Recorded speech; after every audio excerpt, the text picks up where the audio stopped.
do. Adrian Gray, and we'll be welcome to a Black Prince of Scunthorpe, Salim C. Thank you. Thank you very much. I'm really excited about this. This is one of my favourite stories. But I also feel under pressure because we've got some of the family.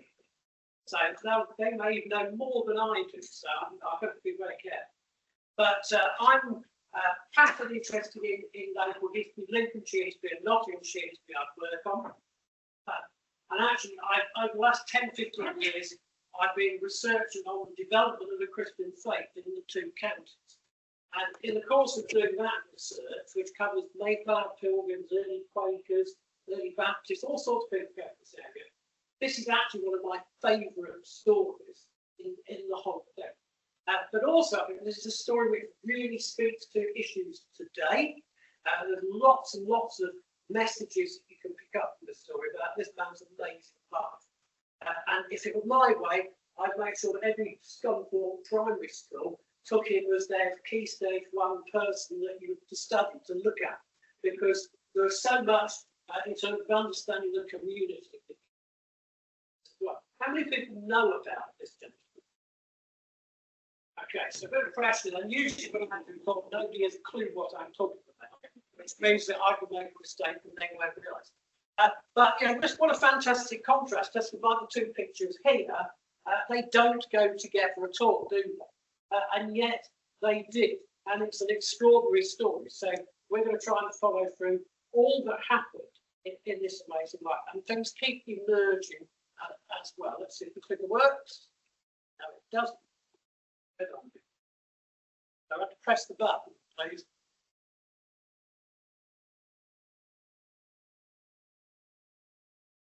There we go. Okay. So my slides have got lots of pictures, and in case you get time listening to me, you can pick up some of the words as well. But it's really just to give us a narrative through his life. And if you want to go back over it afterwards, actually, apart from we're doing it live stream today, I've actually done a YouTube video about it as well, which you can look at on YouTube as well. Now, the first thing is, what do we call him? Because he had several different names over his life. Hatashil or Salim, you know, and you think one would be on his gravestone, it's the other, and then they're both, and this sort of thing. So we have to be careful. But Hatashil was his birth name, although when he was in England, he often was called Salim Wilson. And when he went around the country, you see him advertised as both names, which is a bit of a confusion. So neither Salim nor Wilson was his birth name. And he's very proud of coming from a tribe called the Dinka, and they originated in the area which is approximately South Sudan today. So I've coloured that in on the map for you. And of course, a lot of his identity was based on the claim that he had that he was a prince. And this was always mentioned, and he became therefore the Black Prince of Scunthorpe. And this was based on his understanding that his father had the status of a prince. But exactly what that meant in the context of South Sudan at that time, I suppose we could debate. He also mentioned in his life story that his mother died very young, so his father was the one who brought him up and looked after him. And he had some relatives as well. The one relative that he did mention was his auntie, who apparently kept snakes for various reasons. Anyone here keep snakes? Oh well, there you go. So it's a tradition. I think she kept them for various reasons in order to give herself the impression of being a woman of magical powers and this sort of thing as well. So it was an interesting early life that he had. Let's try the clicker. Oh, it worked that time. There you go. We're 50-50 each time. But one of the most important themes of his life was slavery. And he talked about slavery in two senses. Slavery in terms of human bondage, but also the slavery of the sinner who had not yet given his life to Christ. This is an important part of his story. And the slavery in terms of human bondage was something that burst in on him as a young man in about 1876. Now, we've got to remember, this is a time several decades after the British Empire had abolished slavery, and indeed 70 years since it abolished the slave trade. that slavery was still very common in Africa, particularly down the east side, and was run by various Arab slave traders plying up and down the Indian Ocean coast. And so in 1876, his village was attacked. All the people were killed or taken away as slaves. The village was set on fire, and his father was killed. And this was again one of the key moments of his life, because in his memory, his father was hopelessly outfought. The others had guns and things, his father didn't, and that his father tried to save his life, but in doing so lost his own. And this became something that came back to him in another context later on. Now, the picture here is not the actual incident, but it is a broadly contemporary picture drawn by Europeans who had been to the area and understood about slave trade, the sort of things that were happening. And the pictures of the houses, similarly drawn by European explorers within the next 10 or 15 years or so. So it gives us a pretty good idea what it would have been like for him. Working, how it's gone on holiday again. Press the button for me, please.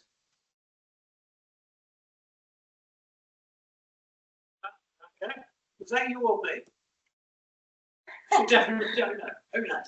So, but this is a very big issue, and people in Europe, and particularly Britain, actually were very interested in and intrigued by, and trying to, and actually outraged by the continuous existence of the slave trade. And we tend to think that after William Wilberforce, you know, interest in the issues sort of faded away. It was all done and dusted. This is very far from the case. In fact, because as you know, there is still slavery in the world today, and it's been very difficult to eradicate. So lots of people in Europe were interested in the existence of slavery and were keen to promote awareness of the issue. And so we get a constant stream of pictures being drawn and published to attract attention. Clergymen giving talks in churches, all sorts of things was done. So we get these very clear images of what happened. And then in the second picture here, you get the idea that once people had been captured, they were fixed together so that they could escape and then taken across country, often hundreds and hundreds of miles, to the main depots on the coast where they could be traded. So this was going on well into the 1870s and early 1880s. Anything happening? No, your turn. Right, okay. So he was captured by Arab slave traders who were, of course, Muslim. And it was the Muslim Arabs who dominated this trade up and down the coast of Africa. And a lot of it was focused on the island of Zanzibar, now it's part of Tanzania. And the Sultan of Zanzibar, this one of the sultans in the picture here, he was almost like the sort of the controller of the trade. He had the port, he had the market, he had a huge income from it, and he was very powerful and resistant to British influence, because the British government policy actually became officially to try to stop the slave trade. We actually sent the Navy and the Army off to West Africa and East Africa to try to stop this trade continuing. And he was one of the last people to hold out against it. So Hatashiel was taken off by these people across land and forcibly converted to Islam. It wasn't something that he was happy with at all. He was given a new name, Salim. It's interesting that he kept using that for so much of his life, despite the attitude that he had to it. And then in his books, he described being changed from owner to owner, swapped and traded for this thing or this thing. And he was very struck at one point that his life was worth 6 yards of cloth. That's what he was swapped for. You know, it just makes them to us think, what would somebody swap us for today? You know, would they consider you worth a television set or a laptop and stuff? What would they, how would they value you? And again, this is a message that had a deep impact on him when he came to be a preacher.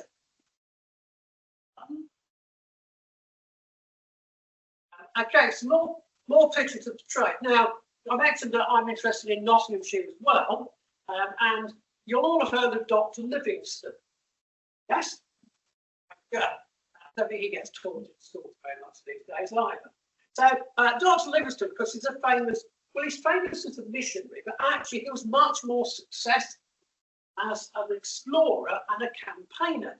He often said that people he converted were very few, but his impact was significant. And he spent several years exploring in Central and Eastern Africa, and he came back to England. Actually stayed at Newstead Abbey in Nottinghamshire, the old Byron home, and he was put up there by its wealthy owner and sat down and wrote some books which were against the slave trade. And his idea was to try to force the British government to take more action to stop this anti-Christian, un-Christian thing happening that was still carrying on. And so these pictures are really a very important part of the publicity against the trade that had entered Russia. And we have here the slave market at the top, with men and women and children being traded. You can see it's clearly the Arabs who have been doing the dealing. And then you've got a group here being led across country in chains, being taken to be sold for whatever, how many yards cloth or whatever, in another place. And ones who don't make the journey simply being beaten because they're no longer wanted, they're not strong enough to have any value. So Livingstone was publicising this deliberately to push government interest. Okay, next one, there we go. Natasha also talked about being branded by his own, much like we might do a sheep these days to show who it belongs to. And he talked about his cheek being cut with a razor and then salt rubbed into it and gunpowder rubbed into it to create a mark that he wouldn't be able to get rid of. And again, this is part of the humiliation of being a slave. Remember, he thought his father was a prince. To be treated like this would have been really quite stressful for people at that time. Okay. Well, but because he wasn't freed from slavery, and there were 2 times that he was freed from slavery in his life. And this was the first time when he was freed from human bondage. And it's a story that is fascinating because of some of the people who were involved. How old was he? Well, he was about 18 to 20, somewhere around that age. It was in about 1879 when he was rescued. And he was rescued by a sort of freelance slave trade breaker, I suppose would be the right name for it, called Romola Gesai. This is Romola Gesai on the left. He was Italian, and he was employed by the British leader, General Gordon, to go on and try to stop slave trading across East Africa. So it was like a sort of a good-natured mercenary. He was being paid by the British to stop a bad thing happening. And so it was actually him, on General Gordon's orders, who was responsible for him being made a free man. That's about what he would have looked like at about that age, of course, about 20 years old. So why was this happening? Because the British had made the slave trade illegal in 1807. They'd been campaigning against it. Then they'd made slavery, they'd abolished slavery in the British Empire because there'd never been slavery in Britain, because it had been agreed in the legal ruling that there was no such thing as slavery in the British law. So anybody who came to Britain was not a slave. But in the British Empire, you had been able to be a slave. But under various British politicians in the late 1800s, they saw a great moral imperative to stop this wickedness happening. It'd be interesting to hear our politicians talking now about moral imperatives, wouldn't it? You know, the idea you might put moral first would be quite an interesting one. Well, and therefore the British defence budget, part of that was going to stop slavery. That's what they were spending money on. In one of my local churches near Retford, there's a stained glass window of a young man who died fighting for the British Army in what's now Ghana on one of these campaigns to stop slave trading, which actually was going on between the African tribes. And all this was under the command of the famous General Gordon. I'm sure you've probably all heard of him. Somebody else who's not taught in schools these days, of course. They, with his help, Hatatcha was able to escape to broadly what's now Uganda, which British missionaries have been exploring since the 1850s or so. That could be going out there, big game hunting. Okay, next one. So here's a couple of pictures, gives an idea who's involved. So here is General Gordon in the middle. Very interesting, very complex, deeply religious man. And of course, he's well known for the fact that he actually came unstuck in the Sudan rebellion against a leader called Mahdi, and was famously killed by rebels and beheaded, which is what the painting on the left shows. But he was a really interesting character and roamed all around the Middle East. And a few years ago, I went to Israel and we went on the usual tour of various places, and they took us to the Garden Tomb. Now, I don't know if you realise, but whether you're Catholic or Protestant, there's a disagreement as to where Jesus was actually buried in Jerusalem. Everyone been to Jerusalem? Okay, so there is a place called Golgotha, which is now in the middle of a bus station in Jerusalem. A part of the stone's fallen down, so it doesn't look like a skull anymore. And Gordon, being a deeply religious man who studied his Bible, he was convinced that where the Catholics said Jesus was buried was wrong, and that it should be in a different place. So he identified where Golgotha was, and then identified some tombs nearby, which is where you go to the Garden Tomb now. And we're in Jerusalem, and the guide was talking about Major Gordon, who discovered this. And I suddenly realised, actually, he was wrong. It wasn't Major Gordon. This was the general who discovered this part of the story. So, fascinating little side angle on people who Hatatcha life intersected with. Okay, next one. Well, Zanzibar is another important part of his story. And again, in doing my research into other Christian faiths in the area, there's all sorts of fascinating local connections with Zanzibar as well. Because in the 1860s, several Lincolnshire clergymen went out to Zanzibar as missionaries and to campaign against slavery.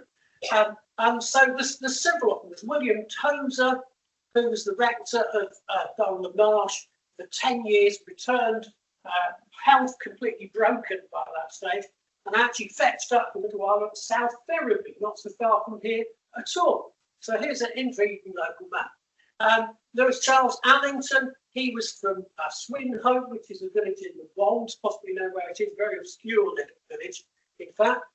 And then there was Edward Steer, who'd been curate at Skegness, which I found fascinating because actually my dad was curate at Skegness in the 1960s, so a little bit of a connection there. And he's famous for recording the quotation when he was asking one of his parishioners, why do you go to the Church of England in the morning and the Methodists in the afternoon? And this parishioner said to him, well, your Reverend, it's like this. We go to the Church of England to keep you happy. We go to the Methodists to keep God happy. Bit of a tricky answer there. And he actually became a bishop there. And here's the cathedral in Zanzibar with his tomb that is there to this day. And actually his sister went and joined him as well. And at the back of the cathedral is this stunning monument. Why is this monument about the slave trade here? Because Steer had the cathedral built on the site of the slave market, the actual place. So it was placing Christ on top of this scene of terrible human cruelty. So the deliberate symbolic act to do that. And in fact, the memorial is very effective and you're sort of understating and more powerful for that. So this is probably where Hatatcha was traded through this very site, next to the cathedral where Lincolnshire clergy had ministered. Okay, next one. And he was then put in the care of two particular missionaries. And these missionaries were a man called Charles Wilson, who tends to get most of the attention in this story because this is where Hatashiel takes his surname and he becomes Salim Wilson, and Dr. Robert Felkin. And curiously enough, again, this is how things interact. I was doing some research on the Felkin family, because the Felkins were actually very important Nottinghamshire Baptist family, very, very influential indeed. And then up pops this connection between one of them and Hatashiel. You know, it's an interesting overlap between the two. Now, these two actually were quite famous explorers, and they'd explored Uganda. And here's a copy of their book, which was printed in several different languages. So here's the German translation. And their book was highly regarded because it was a detailed geographical study of their explorations in Uganda. So very important book. So we shouldn't remember it's both of them together, Wilson and Felkin, on the title page. Both made fellows of the Royal Geographical Society because of the excellence of this particular book. And here's a picture of the two of them with some rescued slaves. And it's not Hatashiel, but it's some other people very similar to them. And of these two men, it was Wilson who decided to take this young man, Hatashiel, back to England with him. Why he picked out Hatashiel? Because there could have been many, presumably. Some reason he chose it. Perhaps they got on particularly well. Something about the young man inspired him. But that was his plan. Okay, next. But I just mentioned Felkin as well, because he disappears from the story, but he was one of the rescuers, so it's worth mentioning him. He actually became quite an expert on tropical diseases. You might say necessity is the mother of invention. He'd actually studied medicine at Edinburgh, and now because of the dangers of being in exploration in Africa, he became an expert on tropical diseases. But when he was in Uganda, he discovered what they refer to as advanced childbirth techniques being practiced in the Ugandan tribes, what we would call caesarean sections. These people were doing, because completely without anaesthetic or anything, and remarkably successfully. So the idea that people in Africa were backward in every respect wasn't true, because they were doing this more effectively than people were in Europe at the time. And so he wrote all this up and became quite successful. But later on in life, or I don't think when he was occult, you might disagree with my opinion, he went off the rails somewhat for someone who came from a famous Baptist family and got involved in all sorts of strange occultic organisations, and actually ended up in New Zealand being buried as a sort of high priest of some very strange order of something or other. You can look him up because people like this sort of thing. But clearly a bit of a problem for the family history because he'd gone well off track, and therefore he clearly drops out of Hatashiel's life because there's no way Hatashiel would prove that sort of thing either. So again, another interesting connection. Okay.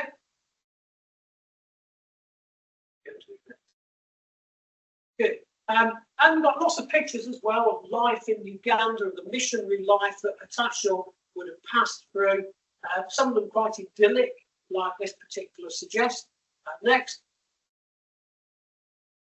Again, another one looks beautiful, doesn't it?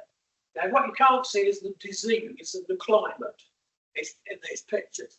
But because they use these pictures, when the missionaries came back to England, they used these pictures to raise funds and would go around all the local churches and halls talking about these experiences. So pictures very important. Next.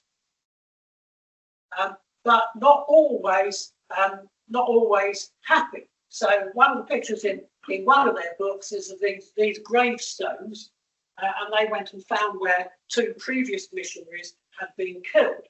You know, your chances of being killed or dying of disease were pretty high, certainly about 75% looking at people's lives. And so that's included there.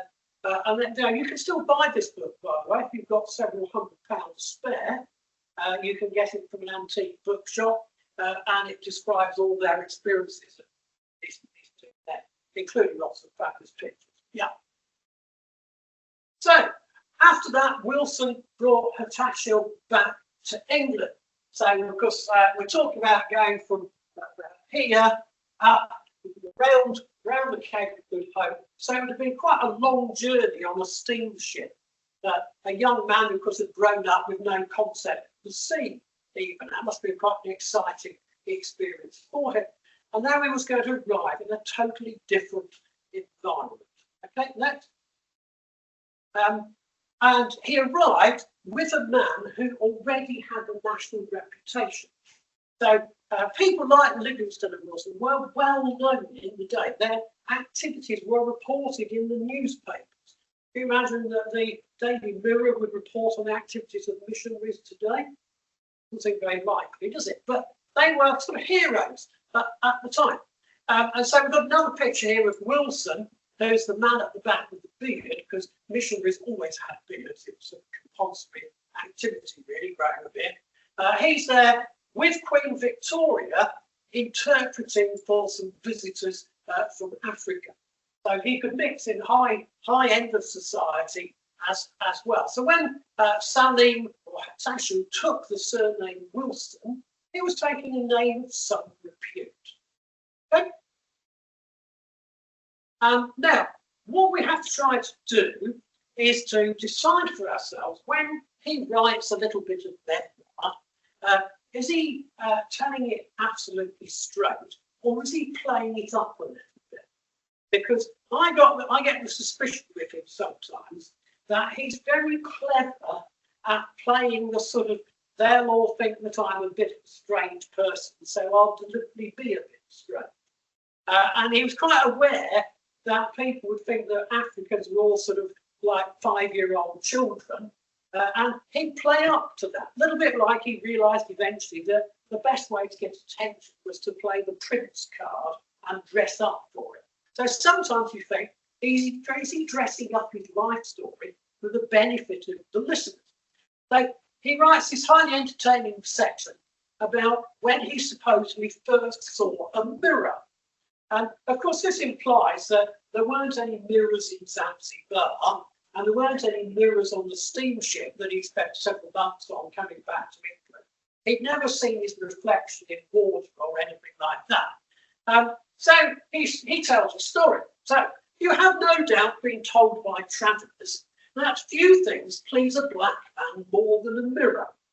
You can see he's playing off prejudice, reflecting the prejudice back on the listener, really. Because everybody's, oh yes, I've heard that story. But I cannot say I was very pleased when I first faced one for the first time in my life in the London hotel. Ah, said I, as I caught sight of the black boy, where do you come from? As he did not deign to make reply, I went a little nearer to him. But whatever I did, he did too, and yet he would not speak. The glass stood by a chest of drawers, which I moved that I might discover his whereabouts. And of course I did not find him. The whole thing was a mystery too overpowering for my brain. I examined the back of the mirror, and when I found it was all wood, I grew so angry at having been, as I thought, befooled, that I believe that I had not heard footsteps here. I should have smashed the mirror into atoms. So, do you think that's really exactly how it happened, or is he playing it up a little bit? And I suspect here we start to get a bit of a sense of fun coming out in the man. He knew how to tell a good story, you might say. Okay? So then he went off to school. What was he doing at school? Well, when he got to where Wilson's mother lived, she decided it was time he went to school. And so he was sent to the village school, well, because the average age of the children was about 9. So there's some interesting little bits in 9 or 11 or so. They left it at 11, I think. There's some interesting little bits in his writing about his encounters with the children. Because you imagine he's a 20-year-old or so, and he's at school with people half his size. That must be quite good. Plus, they won't have ever seen a black man before. So the whole thing is quite amusing, because in his biographies, he plays this up quite a lot. as well. So well worth reading them. And he would have lived in the rectory in the village. So he would have had a rather nice lifestyle all of a sudden. Bit of a change from being a slave, I'd say. Okay. And gradually he started to understand the gospel because he was growing up in a very religious environment. I was some time before I could get rid of the fear that Mr. Wilson might go to heaven and leave me. I always felt safest when he was in sight. When I was able to make myself understood, communicated my feelings and fears to one of his younger brothers, this gentleman kindly enlightened me on the subject. He talked about heaven and made the word of God clear to my understanding. He showed me that it was possible for me to reach heaven myself, and I began to see matters more clearly. You see, even there, he's playing up the sort of daft African idea a little bit for the benefit of the listeners or readers. Okay. So this leads to his second, what he saw as his second time that he was rescued from slavery. Because as he was taught to read, as he was taught to understand the Bible, he understood that men were captive to their sins, and the only way to escape that was through faith in Jesus Christ. And this particularly touched him because of the similarity to his father's story. My father had died for me. He might have escaped if it had not been for me. To deliver me from slavery, he braved a cruel death and perished before my eyes. Thus, I saw that Christ had died for me to deliver me from eternal death and to rescue me from the bondage of sin. So you can see the two different themes come together in his life in this moment. Okay, next. At which point the family moved to Nottingham. So this is a picture of Nottingham about the same time. And his family, they were attached to what's Holy Trinity in Nottingham's now demolished, unfortunately, where the Wilsons were connected. And he was baptised in that church as an Anglican in 1881. Under the name of Salim Wilson, although after that he began to use Fatashil much more, in fact. And this was the time when he started to talk about any early remembrances that he'd had of religion in the Dinka. And one of the things he started to talk about was that he thought that somebody might have preached to the Dinka, some missionary might have preached in the past, because he had memories of his mother, he thought, talking to him about something that sounded a lot like Jesus. So he was quite interested in that idea, and it bubbles up every now and again throughout his story. Okay, then what was he going to do with his life? Well, he was very motivated by his new faith. And interestingly, I don't quite know why he did this, but he didn't decide to join the Church of England. He decided to go to a Methodist training college. Perhaps he'd seen some Methodists and thought he was a bit more their style. So he went off to Cliff College, which is still there, just on the edge of the Peak District. And this was the first time in Britain that he met some other Africans, because the Methodists had got two other students there who'd come from Africa as well. So this was a great moment for them. And they began to discuss what they wanted to do with their lives. And what he wanted to do most was to go back to Africa with the gospel and be a missionary himself, hopefully to his own people, the Dinka. Because it's a long way from Cliff College to South Sudan. Next. So how did you get there? Well, you needed to team up with other missionaries who got funding, because it was an expensive process. So the first trip he went on, he went with Wilson again to the Holy Land. And they went to Jaffa. It's a picture of Jaffa as it was at that time. And he actually met General Gordon there. And so this is a really influential moment for him. He was the famous General Gordon. But you sort of get a sense that he didn't really get on very well with Wilson. He was a man who probably was very intelligent, very skilled in many ways, and was fitted to be more than just a sort of servant of the bank, which is what Wilson seemed to be treating him as. So a certain bit of frustration. When he came back, he started to do his first bit of travelling evangelism. And he began to tour around the north, and this is the first time he realised that his identity gave him a unique impact. Now, it's a bit like the primitive Methodists had realised years before that if you put a woman up to preach in the marketplace, it got a lot more attention than if you put a man up, because women didn't normally preach. So having a black man turn up always was going to attract an audience. If he turned up dressed in African costume as a tribal warrior, that was even more exciting. So he started to realise here he'd got an approach that he could use. And then after that, he went off to London. He worked in the YMCA. I don't know if he could sing the song, I don't think it had been recorded at that stage. So he worked there for a while, and then rather intriguingly, worked for a time called Women's Temperance Journal, which I think he was a teetotaler, but by the Women's Journal, I'm not quite sure. But anyway, an interesting career, you might say, next. But then he managed to get onto a mission that was going to Africa, which was where he wanted to go. And he went with this chap, Graham Wilmot Brooke. Now, most histories of the period sort of skirt around, talk about Graham Wilmot Brooke as a rather difficult character. You know, somebody that may have done great things, but at some cost to those around him. Seemed to be the sort of thing. So his hope was that they would go up the Congo River, which is in the middle of the diagram here, and eventually get up to the Dinka territory, which is right off the top northeast corner of the map. But of course, the distances were vast and the problems were huge, and he really didn't get on very well with Brooke at all. So they either fell out or Brooke sacked him or whatever, but he never got back to his homeland through this route. Must have been a great disappointment for him. Okay.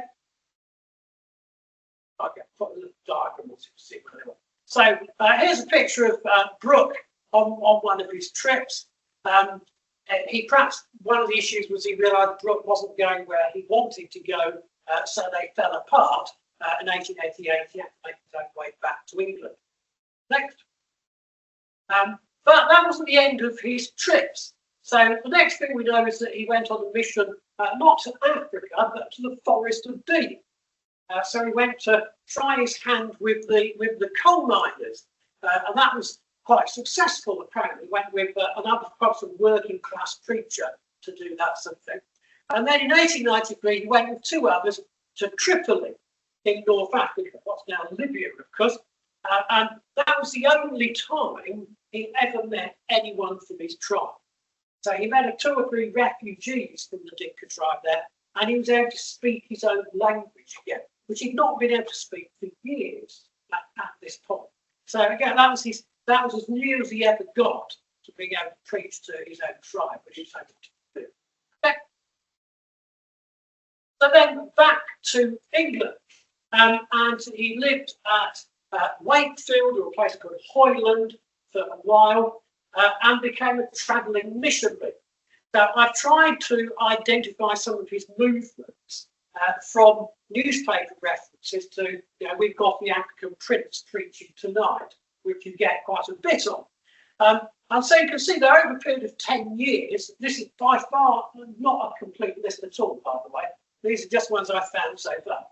Over a period of 10 years, he goes in all sorts of places. So he's in Cromer in Arab dress, which is quite interesting. I wonder if the newspaper got that wrong, because I don't often hear them talking about it in Arab dress. But he's also singing.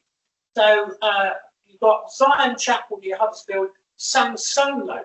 So he's got a good singing voice as well, which you don't hear so much of. Actually, he's been always referred to as a preacher. But there are some references to him singing, dressed in costume. He's in Bolton. He's in Scotland, he's in Derbyshire, Then he's up in Aberdeen, so he's gone up to Aberdeen several times. He has some friends there, perhaps. And then even in a Lincolnshire village like Saxonby, he'll pop up to preach there, possibly, Saxonby. So he was really travelling around a great deal. Okay, next. Now, for a reason I don't know, I'm sure there's some sort of personal connection. He spent some time in Heckington, which is a village near Sleaford, I guess, so still in Lincolnshire. He seems to have found working independently as the way to do it. So he was travelling missionary, not working for anybody. People could commission him to come in. And while he was doing that, he seemed to decided to spend some time living in Heckington. I really don't know why, and I've not been able to find much about this particular part of his life, but he must have been quite an interesting figure in that village as well, because he certainly would have been the only African in Heckington, I should think. Okay. But he clearly realised that to have an impact as a missionary or evangelist, you need an angle. And his life story was his angle. This is what interested people. So if he played the part of an African prince, wore the costume, put on a leopard skin, then people would come to see him and he could tell them the gospel. That was what he wanted to do. And he became very good at this. He also brought his own messages. He had a very strong anti-alcohol message. Alcohol ruined a number of parts of Africa, of course, so he'd been very aware of that. And he wanted to get the British government to stop exporting rum to Africa, which they were doing in large quantities at the time. And he also raised awareness about slavery. He wanted people to know that slavery still existed. So he had a whole range of things that he was talking to people about at the same time. Okay? And then, of course, he ends up in Scunthorpe. Now, so by this time he's sort of getting into middle age, a bit more thick set. I wonder if the leopard costume still fitted. You might just really find that out. And this is the church that he ended up working at, one of the original tin tabernacles, as they used to be called. Cars came in a bit later, of course. So he ended up. This was the Bethel 3 mission. Now, this is an interesting place. So it's an independent church. It's not Methodist, not Church of England. It was run entirely by a woman, which was pretty unusual in those days. And she was Hetty Goodger, and the church was originally in Union Street. The site being built over now. You can find where it used to be.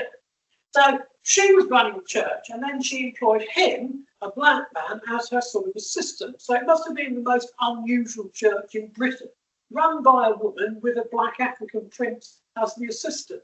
Not many of those around. And Miss Goodger was a real figure around Scunthorpe, and then she shocked the town by getting married. I don't think anybody expected this to happen, but she actually married very well. She married a man who was one of the joint owners of the Skinner and Johnson Tool Company, which had a big factory at Ramskill just outside Bedford. He was a primitive Methodist. And I thought it was quite interesting that after she got married, he had to come to her church. She wasn't going to his. So I think Miss Goodger was a powerful woman in her own way. But of course, he would have been quite rich. It was quite a good marriage to make, I think, for a woman who was getting on a bit, we probably say by this time. Okay, next one. So we can trace his life in Scunthorpe, and I know because the museum's done this, and because it's all recorded, it's relatively recent, we can say precisely the place where he lived, where he rented, where his church was, and the houses that he built.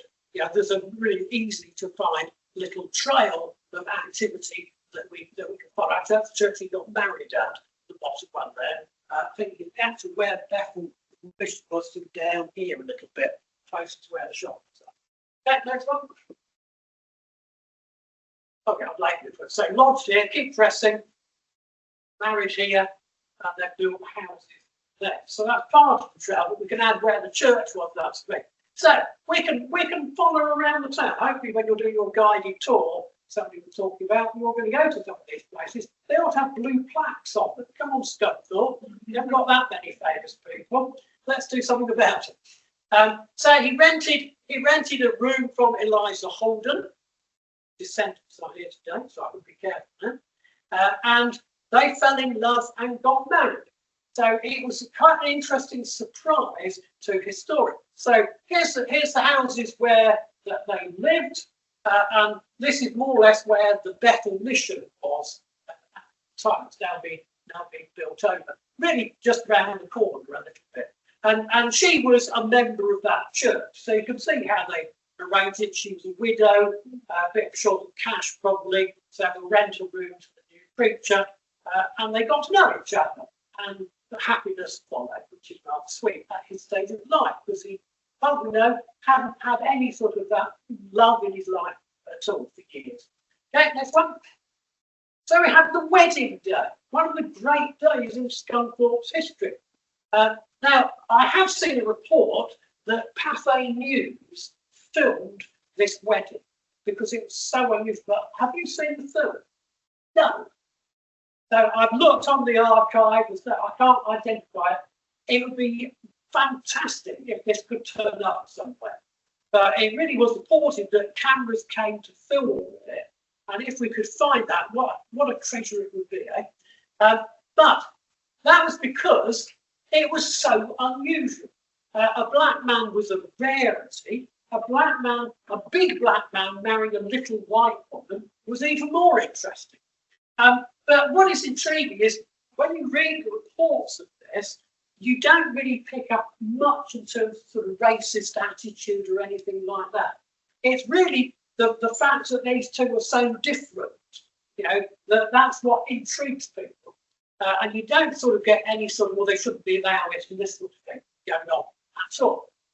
So they got married at the Primitive Methodist. You can see the newspaper headline is the black and white marriage. It's the contrast which has intrigued them. You've got the certificate, which is on the museum website. Thank you very much for putting that on there. Next.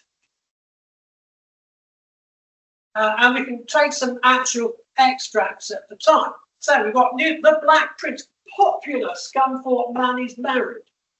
That's an interesting article, isn't it? It doesn't say strange black African prince. It says popular Scunthorpe man. So that intrigued me. And they put the Black Prince in inverted commas because they weren't convinced he was a prince. But there we go. Here we've got another one, black and white. It's the theme again. The bridegroom was 54 years of age, was rescued from slavery by General Gordon, a name that everybody would know. So this made him a personal distinction. And here's a couple of extracts. Police mingled with the crowd, obviously expecting trouble, but there was none. The bride and groom arrived in a taxi. The bride dressed in Quaker grey trim, cream lace and matching hat. The bridesmaids were Miss Florrie Holden, her daughter, and Miss Polly Heald. They wore champagne-coloured dresses and hats trimmed in pale blue. Now you could recreate the wedding things. Any takers for it? The best man, William Challenger, he came from Hoyland, which was where he lived before preached. The tremendous interest aroused by this wedding was partly the result of the obvious disparities in the match. Mr. Wilson was African, tall and very black. Mrs. Holden was English, white and dainty. Even in her extravagant wedding hat, she barely reached his shoulders. So you can see the sort of feel of the time about how they felt about this. Okay. And again, a report. The union of two persons of different races, one a Negro and the other a thoroughly English white lady, always causes a great amount of interest to be taken in the event. And this was especially so in Scunthorpe yesterday, when a Negro was married to an English lady. The ceremony taking place, etc., etc. 1,000 persons assembled in the street.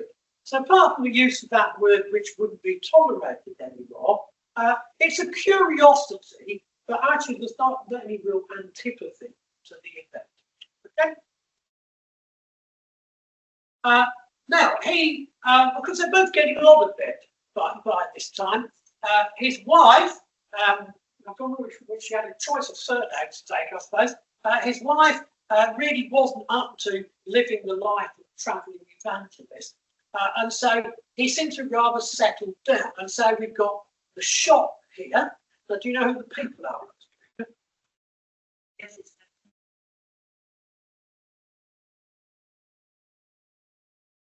Yeah, so these are her family from her first husband, living outside the shop, and it's Wilson's shop. So he ran the shop. He kept some pigs and bred some pigs, and that was extra money. And he made enough to build some houses. So you know these houses, they're not in a great condition today, but really they could do with somebody putting something on them to show how important they are. Because anything that tells you why this matters is going to help educate people. We ought to look after these places. So these places are all of great interest and worth doing something about it. And you can actually see on this one, it's actually got Hatash Villa just visible above the door. So he named the villa after his original name. That's interesting. He's getting back in touch with that, really. Okay. These houses are all still there. Yeah, they're not all in the original condition, but I don't think anything has disappeared apart from the original church. And actually, the church saying married it. That's the knowledge I've got. However, not everything went well. So he did get arrested. And he got arrested because he also was renting property out. And he fell out with his tenant.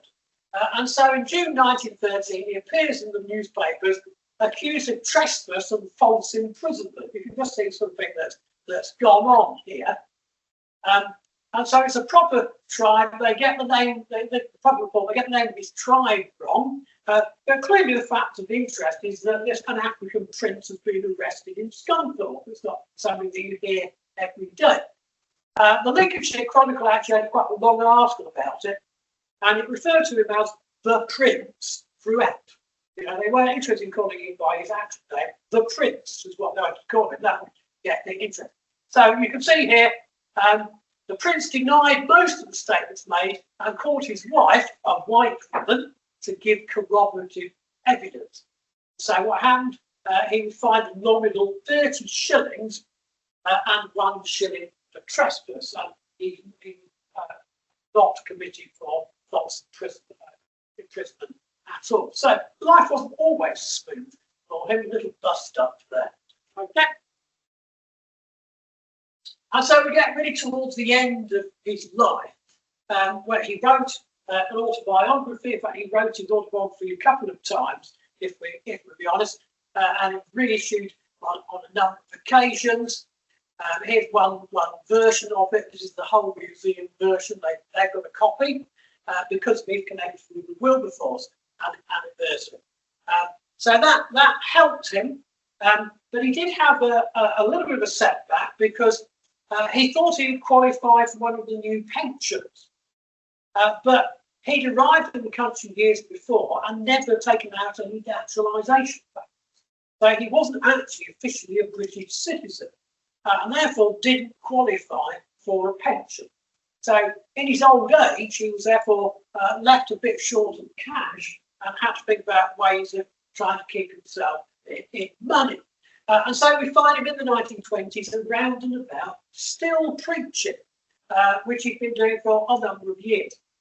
So even down in New Leek in the Fens, that would be an interesting trip to get there. So here's one of the adverts for him. Look. So he's now the Reverend, notice, Reverend Hatashil Basha Katish, brackets Sandy Wilson. Well, who is he? African prince, son of a Sudanese chief, now, who was rescued from slavery by General Gordon. So he's preaching tomorrow, and he's preaching again in 3 weeks' time, and it looks like he's preaching on weeknights as well. So it looks like they've got a whole lot of activity out of there. Not bad for a man of his increasing age, shall we say. Next. Sorry, I've left pictures over that thing. I apologise for this. He maintained the link with the anti-slavery movement. So the lady here who you can see is Lady Simon, and she was running a national campaign to make people realise slavery still existed and needed to be got rid of. And the picture behind that you can't see much of, unfortunately, is when he was invited to Hull as part of the commemoration of Wilberforce and the slave trade and slave empire. So he was like a sort of guest of honour at that event. And actually, Lady Simon, unfortunately, is hiding him. He's behind there somewhere. And to pick that one up, he did another version of his life story, and this time he called it "I Was a Slave." So he's telling the same story again and again, hopefully all to earn a little bit of cash for his mature years, shall we say. Okay. And there's an interesting other angle that he took up. He became very interested in whether the Dinkas had some connection to the Israelites, the Jews. Now, this may sound outlandish, but there was actually at this time a very well-known movement called the British Israelites, who were convinced that the British were a lost tribe of Israel. So he sort of thought, well, maybe the Dinka are a lost tribe of Israel as well. And this took him back to what he remembered from childhood, because he was sure the Dinka were not heathens like other Africans. He thought that he remembered that they worshipped one God who was the creator. He thought that he'd been taught about the Holy Spirit. And he thought that he'd also been taught about heaven in a way that would be familiar to Jewish and Christian people. So he was starting to think about whether there was a connection between his tribe and the Jews. Well, I'm sure everybody at this time thought he was completely bonkers. But then we can fast forward to 1999, when scientists proved a genetic connection between an African tribe and the tribe of Aaron of Israel through DNA. So maybe he wasn't completely crackers on this idea at all. Maybe there had been a connection. And of course, you'll have heard about Israel's movement of black Jews into Israel over the period of time when this discovery had been made. So it's an intriguing little side story to his interest, shall we say. Okay. And then we come to the end. So 1939 was his 80th birthday. This is the chance to celebrate again. He was the last man in Britain who'd been freed from slavery. Oh no, he said, I'm the last one who's been freed from slavery twice, because remember, both times were important to him. And then he died in 1946, a few years after his wife, and because he's buried not very far from here. Anybody been there? Yeah, well, easy to find, well worth going to have a look at. Again, it ought to be highly celebrated in the district. But what did they put on his grave? Well, they put also the above Salim Wilson, not Natasha. They put Salim Wilson on there. You want to presume that was what he decided in the end he wanted to go by. And then, of course, in 1988, famously, some people from the Dinka tribe came visited the grave, which is probably the first connection that really took place. Okay, that's the last picture I've seen of him. I don't know when you've got an older picture for that, but I think you get into his 70s at least there. Okay, next. So I think that brings us to the end. Okay, so I've taken you through all of his story. I hope you found that really interesting. I'm fascinated by people's lives and how people did some intriguing things, all the connections between people, all that sort of thing. So if you're interested in local history, I do have some books back to sell. Well, they're always cheaper for me than Amazon. So just so the one on the left, if you're seriously interested in faith history, that's my sort of big consolidated history book. The others are much more light-hearted. So the one that you actually sell downstairs, Hard Times, Happy Days, which is memories of life and things, totally different, how things have changed. Food, clothing, houses, work, transport, pigs a big part of Lincolnshire life and past, all sorts of things, quite funny little book, entertaining to read. Book on West Lindsey. I'm not on North Lincolnshire, but some of you might live in West Lindsey. And then From Imitating the World includes people like Salim. It's about people in this area who've been, like him, who've had a big impact, largely through faith. Because that includes Wesley and the Mayflower and Baptists, and all sorts of intriguing people. And then the one up top is some light-hearted stories, good versus evil type thing, with usually good winning. So hopefully you've enjoyed that. Hopefully I haven't got anything wrong that the family are going to terribly criticise me about. I think this man is a treasure of Scunthorpe, and anything to make people more aware of him and raise the publicity of him would be fantastic. So what could we do?